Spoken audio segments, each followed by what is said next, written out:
제가 이번 주 캄보디아에 가서 월요일 날 도착해서 이 캄보디아 선교지로 이동하고 있는데 그 버스 안에서 선교사님이 간증을 해주셨어요.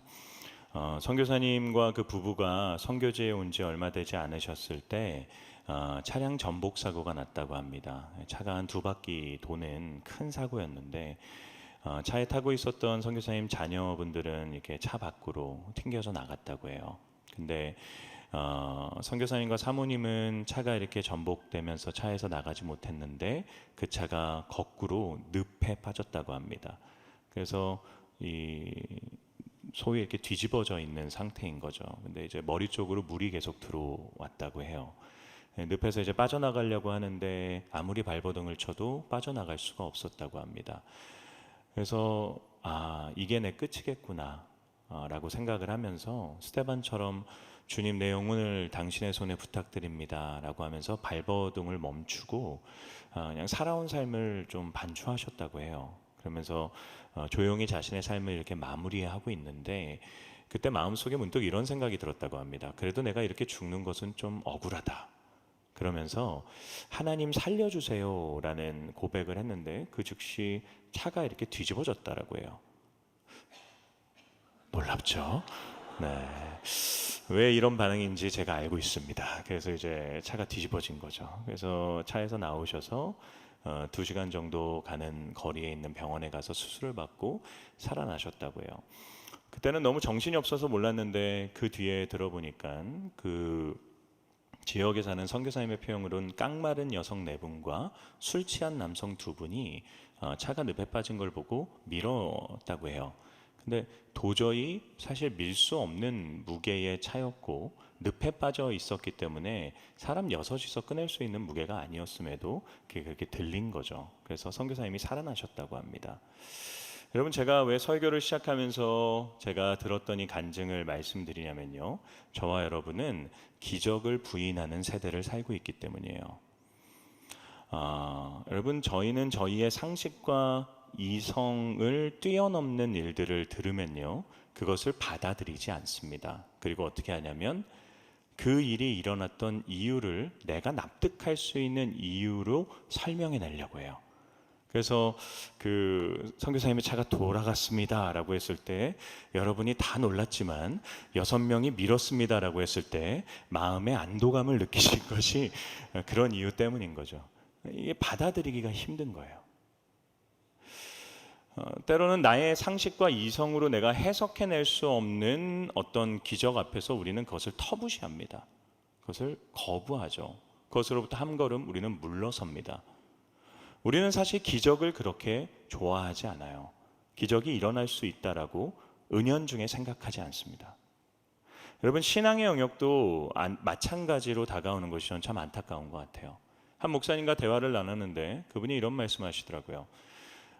본인 교회 성도님이 하나님은 믿지만 성경에 기록된 기적들은 믿지 않는다라는 표현을 하셨대요. 여러분, 이것이 얼마나 그 자체로 모순되는 말인지를 저희는 잘 알고 있죠. 하나님은 믿지만 하나님이 행하신 기적은 믿지 않는다는 것이죠. 이분은 자신의 이성과 상식을 뛰어넘는 일은 도저히 받아들일 수 없다라고 고백하는 것입니다. 여러분, 이분이 왜 성경에 기록되어진 하나님의 기적들을 믿지 못할까요? 창세기 1장 1절의 말씀이죠. 태초에 하나님이 천지를 창조하시니라 라고 하는 이 한 문장, 한 구절을 믿지 못하기 때문입니다. 여러분, 사실 이 창세기 1장 1절 말씀은 성경에 등장하는 수많은 기적들을 내가 받아들이고 믿기 위한 관문이다라고 할 수가 있어요. 이 고백을 믿는다면 성경에 등장하는 수많은 기적들을 믿지 못할 이유는 전혀 없습니다. 하나님이 세상 모든 것을 말씀으로 창조하셨어요. 그분은 창조 세계의 질서 너머에 계신 분이십니다. 우리는 피조물이기 때문에 그 질서 안에서 살아가요. 그 질서를 우리는 뛰어넘을 수 없습니다. 그러나 하나님은 가능하십니다. 그분이 창조하신 세상이기 때문이죠. 사랑하는 성도 여러분, 하나님은 우리의 창조주이십니다. 이 사실을 믿으십니까? 이 사실을 믿으신다면 하나님이 기적도 베푸실 수 있는 분이시다라는 사실도 우리는 믿어야 되는 것이죠.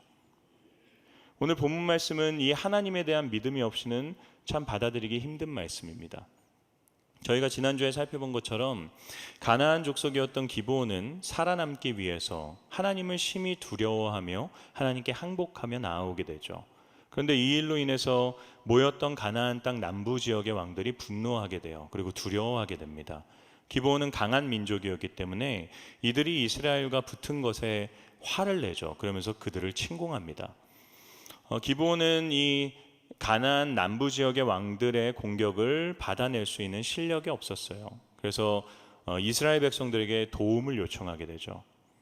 이스라엘 백성들이 그들을 도와주기 위해서 진격하게 되고요. 도저히 이길 수 없는 전쟁이었음에도 하나님이 그들을 도와주셔서 그들이 승리하게 됩니다. 이 가나안 남부 지역의 연합군이 대패해서 자신들의 성으로 막 도망치는 그 뒤를 이스라엘 백성들은 추격하면서 그들을 진멸했어요. 대단한 승리를 거두며 그들을 추격하고 있는데 해가 지기 시작하는 겁니다. 날씨가 캄캄해지면 더 이상 전쟁을 수행할 수 없었죠. 이스라엘 백성들에게는 기껏 잡은 정말 이 전쟁을 끝낼 수 있는 기회를 놓치게 될 순간이었습니다. 근데 여러분, 그때 여호수아가 이런 고백을 해요. 우리 12절 말씀 한번 읽어볼까요? 12절입니다. 시작. 여호와께서 아무리 사람을 이스라엘 자손에게 넘겨주시던 날에 여호수아가 여호와께 아뢰어 이스라엘의 목전에서 이르되 태양아 너는 기브온 위에 머무르라 달아 너도 아얄론 골짜기에서 그리할지어다 하매 점차 해가 지기 시작하니까 여호수아가 어떻게 합니까? 태양아 너는 기브온 위에 머물러라 라고 해요. 태양아 너는 더 이상 떨어지지 말아라. 달이 떠오르기 시작하자 달을 향해서 선포하죠. 달아 너는 더 이상 뜨지 말고 아얄론 골짜기에 머물러라. 여러분, 이게 말이 되는 일입니까? 여호수아가 이렇게 선포를 해요. 그러자 그 선포대로 이루어집니다. 기적이 일어나죠. 그러면서 태양은 더 이상 지지 않고요, 달은 더 이상 뜨지 않음으로써 이스라엘 백성들이 그 전쟁에서 크게 승리하며 추격하는 모든 사람들을 진멸할 때까지 해가 떠 있게 됩니다. 사랑하는 성도 여러분, 여러분 이 말씀을 읽으시면서 어떤 마음이 드십니까? 사실 처음에 말씀드린 것처럼 오늘 본문의 말씀은 하나님의 창조주 되심을 믿지 않으면 받아들이기 힘든 말씀입니다. 그렇기 때문에 여러분 이 말씀은 저와 여러분의 믿음을 점검할 수 있는 좋은 기준의 말씀이다라고 할 수 있어요. 내가 정말 하나님을 믿는 믿음이 있는 사람인지, 그리고 그 하나님을 믿는 믿음의 수준이 어떤지를 점검할 수 있습니다. 여러분, 본문에 등장하는 여호수아의 믿음은 어떻습니까? 위대하죠. 정말로 깊은 믿음입니다. 왜 그런가요? 여호수아는 하나님이 원하신다면 그분은 해와 달도 멈출 수 있다라는 것을 믿었다는 거예요. 그렇지 않나요? 여호수아가 해야 머물러라, 달아 머물러라 선포한 것은 내 선포를 들은 하나님이 그 일을 하실 수 있다라고 믿었기 때문에 선포한 겁니다. 믿지 않았다면 그렇게 선포할 이유가 없는 것이죠. 여호수아는 문제 앞에서 이 문제를 하나님께서 나의 상식과 이성을 뛰어넘는 위대하심으로 이루실 수 있다는 것을 믿었다는 거죠. 사랑하는 여러분, 저와 여러분의 믿음은 어떻습니까? 우리에게 이 여호수아의 믿음이 있습니까? 하나님이 정말로 내 삶의 문제와 내 삶의 어려움을 해결하실 수 있는 분이시다라는 믿음이 우리에게 있습니까? 그럼 여러분, 왜 우리는 불안해하고 있습니까? 왜 우리는 두려워하고 있습니까? 왜 우리는 좌절하고 있고요? 왜 우리는 낙담해 있습니까? 왜 우리는 여호수아처럼 선포하지 못하고 우리는 좌절하고 낙담해서 절망의 순간에 빠져 있는 것입니까? 여러분, 하나님을 나의 상식과 이성으로 너무 가두시면 안 됩니다. 내가 생각하는 것만 하나님이 이루실 수 있는 것이 아닙니다. 하나님은 하나님이십니다. 여러분, 이 말은요, 하나님은 나의 이해의 대상이 아니라 믿음의 대상이다라는 것을 의미하는 것입니다. 하나님은 내가 이해해야 될 분이 아니에요. 우리가 하나님을 어떻게 이해하나요? 내가 하나님의 행하신 일과 하나님의 뜻과 하나님의 계획과 하나님의 그 놀라우심을 이해할 수 있다라고 생각하는 것, 나의 이해의 범주 속에 하나님이 계시다고 생각하는 것은 큰 교만입니다. 하나님은 내가 이해해야 될 분이 아니에요. 하나님은 내가 믿어야 될 믿음의 대상이십니다. 그분은 나의 상식과 이성을 뛰어넘는 그 모든 일들, 나의 문제, 누구도 불가능하다라고 얘기하는 그 문제를 뛰어넘고 해결하실 수 있는 능력의 하나님이신 줄을 믿습니다. 여러분, 이 믿음을 가지셔야 돼요. 하나님의 전지전능하심을 믿는 사람들이라면 내 삶에 도저히 해결해낼 수 없다라고 하는 문제들 앞에서도 선포할 수 있어야만 합니다. 근데 선포하기 전에 우리가 한 가지 생각해야 되는 것이 있어요. 그게 무엇이냐면 하나님이 내가 선포한 모든 일들을 반드시 이루시진 않는다는 것이죠. 우리 이거 많이 경험하지 않나요? 문제들 앞에서 난 이렇게 되길 원합니다, 믿습니다 라고 선포했는데 그대로 되지 않아서 좌절하는 경우가 우리에게는 훨씬 더 많다라는 거죠. 그런데 여러분, 오늘 본문 말씀에서는 여호수아가 이런 말도 안 되는 일을 선포했음에도 하나님은 그 일을 선포대로 그대로 이루십니다. 어떤 차이가 있을까요? 왜 그럴 수 있었을까요? 우리 14절 말씀을 한번 읽어볼까요? 14절입니다. 시작. 여호와께서 사람의 목소리를 들으신 이 같은 날은 전에도 없었고 후에도 없었나니 이는 여호와께서 이스라엘을 위하여 싸우셨음이니라. 여러분, 성경은 하나님께서 이같이 사람의 목소리를 들으신 날이 이전에도 이후에도 없었다고 합니다. 근데 이렇게 들으셨던 이유가 무엇 때문이다라고 하나요? 여호와께서 이스라엘을 위하여 싸우셨기 때문에. 즉 하나님께서 이스라엘과 함께 싸우기를 원하셨기 때문이다라는 것을 얘기하는 것입니다. 여러분, 이 본문을 읽을 때 저희가 생각해야 되는 것은 여호수아가 선포했기 때문에 하나님이 일하신 것이 아니에요. 여호수아의 선포가 하나님의 뜻과 일치했기 때문에 하나님이 일하신 것입니다. 여러분, 이것을 정확히 해야 돼요. 여호수아가 이렇게 담대하게 해와 달이 멈춰라라고 선포할 수 있었던 것은 여호수아에게는 분명한 확신이 있었어요. 그 확신이 뭐냐면 하나님은 이스라엘을 위해서 싸우시길 원하시는 분이시다. 그게 하나님의 뜻이다. 우리가 이들을 무너뜨리는 것이 하나님이 우리에게 원하시는 그분의 뜻이다라는 확신이 있었기 때문에 그 확신 가운데 그는 선포했다라는 거죠. 여호수아의 고백이 하나님의 뜻이었기 때문에 그의 선포가 그대로 이루어진 것입니다. 그럼 여러분, 여호수아는 어떻게 하나님의 뜻이 이거였다라는 것을 알 수 있었을까요? 여러분, 우리 12절 말씀을 읽어볼까요? 12절입니다. 12절 말씀입니다. 시작. 여호와께서 아모리 사람을 이스라엘 자손에게 넘겨주시던 날에 여호수아가 여호와께 아뢰어 이스라엘의 목전에 이르되 태양아 너는 기브온 위에 머무르라 달아 너도 아얄람 골짜기에서 그리할지어다 하매. 여러분, 여호수아가 이 말을 선포하기 전에 무엇을 했다라고 성경은 얘기하나요? 여호와께 아뢰되라고 합니다. 여호와께 아뢰되. 여호수아는 그냥 아무런 생각 없이 태양과 달을 향해 너희 머물러라 선포한 것이 아니라는 거죠. 여호수아는 선포하기 전에 여호와 하나님께 아뢰었습니다. 그분께 나아갔다라는 거죠. 무엇을 구했겠습니까? 하나님, 이게 정말 하나님이 원하시는 일입니까? 이게 하나님의 뜻입니까? 그는 하나님의 뜻을 아뢰는 것이고 그것이 하나님의 뜻이라는 확신이 있었기 때문에 선포했다는 거죠. 사랑하는 성도 여러분, 저와 여러분도요, 하나님께 선포하기 전에 먼저 아뢰어야 됩니다. 무엇을 아뢰어야 되나요? 내가 선포하는 것이 정말 하나님이 기뻐하시는 하나님의 뜻인지, 정말로 이게 하나님께서 원하시는 것인지를 우리가 먼저 구해야 된다는 거죠. 여러분, 야고보서 4장 2절에서 3절 말씀을 보면 야고보 사도는 이런 이야기를 합니다. 제가 읽어드릴게요. 너희가 얻지 못함은 구하지 아니하기 때문이요 구하여도 받지 못함은 정욕으로 쓰려고 잘못 구하기 때문이라. 우리가 얻지 못하는 것, 구하여도 얻지 못하는 이유는 내가 구하는 것을 하나님이 이룰 수 있는 능력이 없으시기 때문이 아니라 내가 구하는 것이 하나님을 위한 것이 아니라 나의 욕심을 위한 거기 때문이다 라고 말씀하시는 거죠. 여러분, 하나님은 일하시는데 우리의 욕망을 이루기 위해 일하지 않으십니다.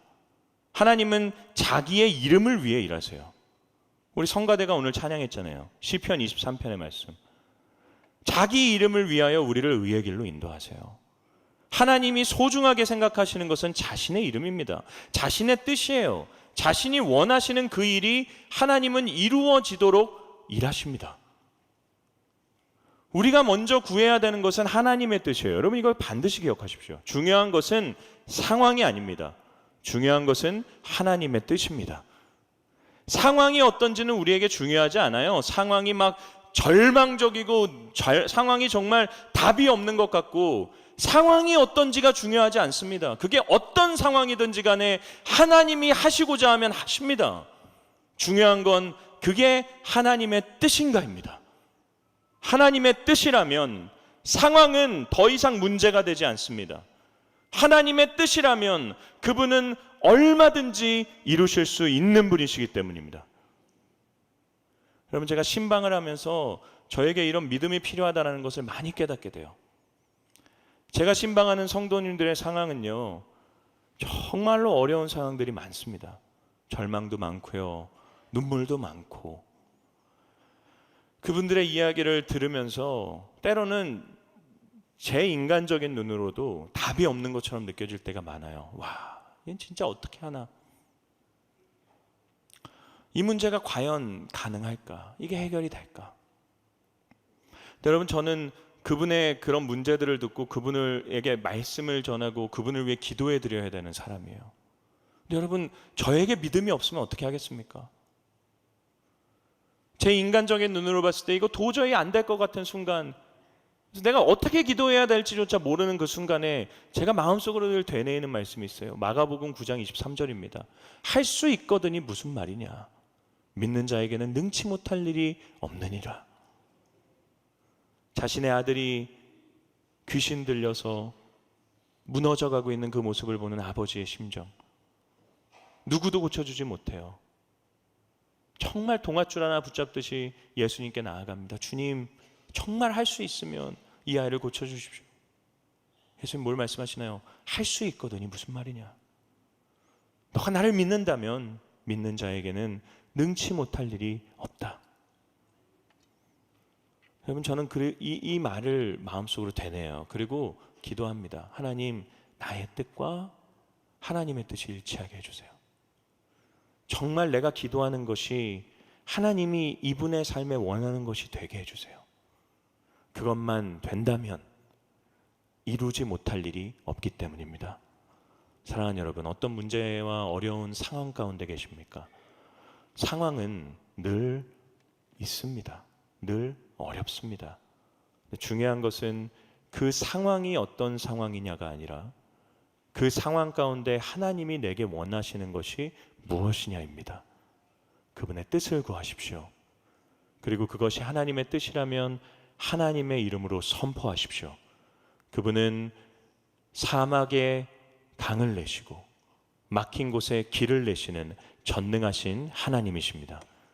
저와 여러분이 이 하나님을 신뢰하는 믿음을 가지고 기적의 주인공들이 될 수 있기를 주님의 이름으로 축원합니다. 자, 이처럼 우리는 절망과 상황, 문제 앞에서 창조주 하나님을 믿고 그분의 뜻을 구하고 그분에게 선포해야 됩니다.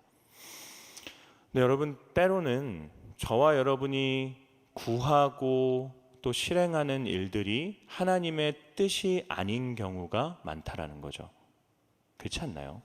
하나님의 뜻을 구하고 내가 하나님의 뜻을 위해 산다라고 하지만 사실상 내가 구하고 내가 원하고 내가 이루어낸 모든 일들이 하나님의 뜻이 아니라 나의 욕망을 위한 일들이 되는 경우가 훨씬 더 많은 것 같습니다. 그러다 보니까 나의 욕망을 위해 이루어내면서 내가 원치 않았던 삶의 여러 가지 문제들이 내 삶에 생겨나는 경우가 참으로 많아요. 여러분 이스라엘 백성들이 왜 지금 이 가나안 땅 남부 연합군과 전쟁에 나가게 됐나요? 그들이 이 전쟁을 계획했나요? 그렇지 않습니다. 이 전쟁이 일어났고 그들이 이 전쟁에 참여해야만 했던 이유는 하나님의 뜻을 구하지 않고 동맹을 맺은 그들의 실수와 잘못 때문이죠. 자기 자신들의 유익을 위해서 실수한 일들로 인해서 그들은 자신들이 감당해낼 수 없는 이 문제들이라고 하는 전쟁 앞에 놓이게 된 것이죠. 근데 여러분, 하나님께서는 이스라엘의 실수로 인해서 만들어진 이 전쟁 가운데 어떻게 하시나요? 이스라엘을 망하게 두지 않으십니다. 이스라엘을 붙드시죠. 그리고 결국 이 일을 통해 가나안 남부 전쟁이라고 하는 자신의 뜻을 성취해내십니다. 사랑하는 여러분, 이스라엘은 분명히 실수했어요. 그리고 그들의 실수로 인해서 만들어진 어려움 가운데 놓여 있습니다. 그런데 하나님은 그들이 실수했고 그들의 감당하지 못할 실수의 결과임에도 불구하고 그 문제를 통해서 자신의 뜻을 이루어내십니다. 뭘 알 수 있나요? 하나님은 합력하여 선을 이루신다는 거죠. 제가 지난주에 말씀드린 것처럼 이스라엘의 실수와 기브온의 속임수를 통해서 하나님은 구원을 이루셨어요.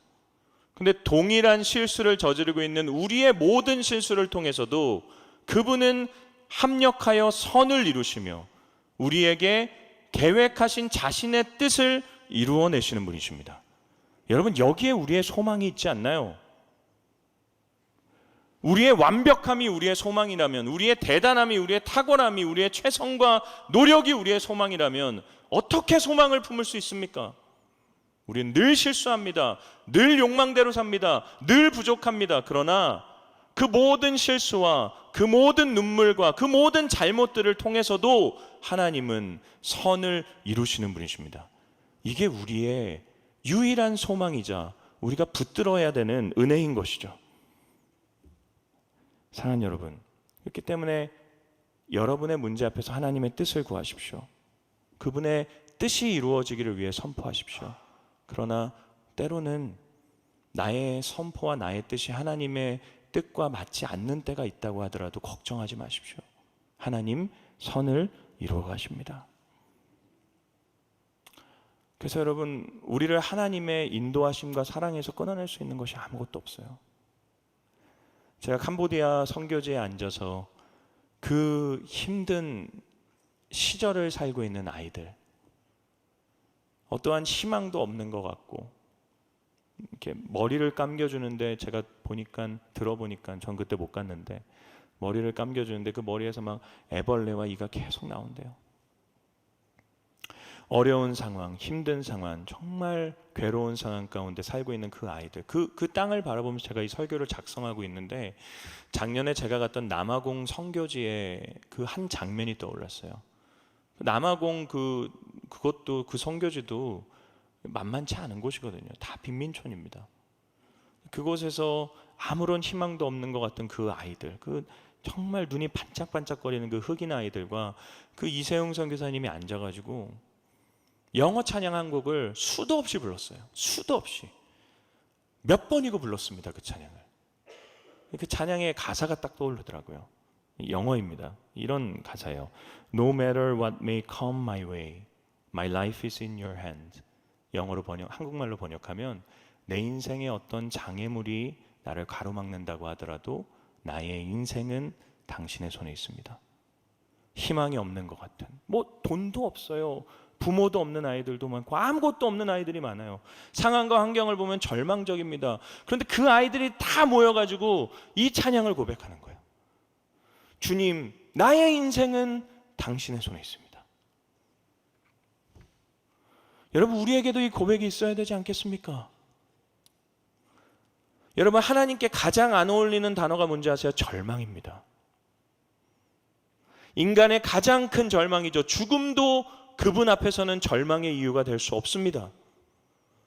예수 그리스도를 그분은 죽음 가운데서 살리셨어요. 인간의 절망을 희망으로, 인간의 절망을 소망으로 바꾸어 내셨습니다. 하나님 앞에서 절망의 이유는 없습니다.